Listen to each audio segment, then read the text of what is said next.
আপনারা জানেন বাংলাদেশে অভ্যুত্থান পরবর্তী একটা সরকার এখন এক্সিস্ট করছে। অভ্যুত্থান পরবর্তী সরকারের কাছে ছাত্র জনতার যে অভ্যুত্থান, যেই আকাঙ্ক্ষা আমাদের ছিল অভ্যুত্থান পরবর্তী সময়ে, সেটা কতটুকু পূরণ হচ্ছে বা কতটুকু পূরণ হবে বা কতটুকু পূরণ এখনো পর্যন্ত হয়েছে, সেটা নিয়ে বৃহৎ আলোচনা করা যায়।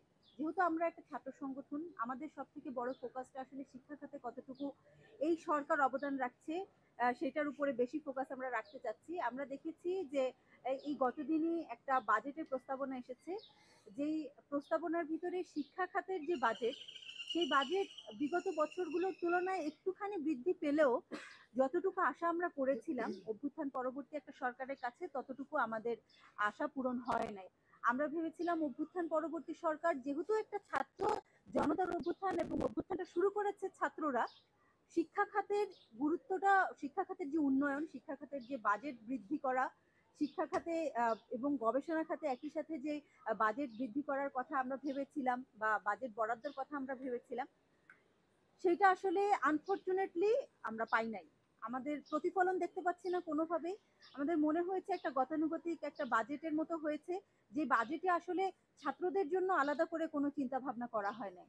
আমরা দেখেছি যে বিশ্ববিদ্যালয়গুলোতে বিগত প্রায় 17 বছর ছাত্রলীগ যে পেশিশক্তির রাজনীতি চালিয়েছে, সেখানে আসলে শিক্ষা খাতের উন্নয়ন বা গবেষণামূলক যে শিক্ষা ব্যবস্থার কথা আমরা বলি, সেই শিক্ষা ব্যবস্থার কোনো মানে চিহ্নই ছিল না। আমরা দেখেছি যে গণরুম, গেস্ট রুমের কালচারের মাধ্যমে শিক্ষা ব্যবস্থার একটা মেরুদণ্ড যেটা ছিল, মেরুদণ্ডকে ভেঙে দেওয়া হয়েছে।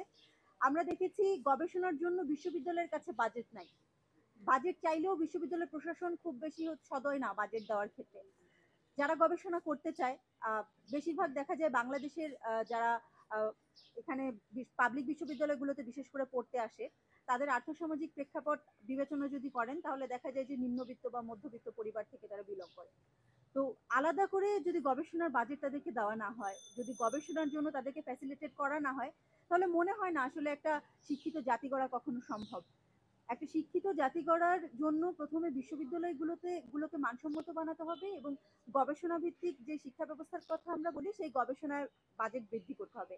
কিন্তু এই যে আমাদের যে দাবিগুলো বা শিক্ষার্থীদের যে প্রাণের দাবিগুলো, এগুলোকে কখনো পাত্তা দেওয়া হয় নাই। আমরা আশা করছি, প্রস্তাবনা যেহেতু হয়েছে, এখনো ফাইনাল বাজেট যায় নাই, আমরা আশা করছি যে আমাদের যে কনসার্ন, ছাত্র সমাজের যে কনসার্ন, গবেষণা খাতে বরাদ্দ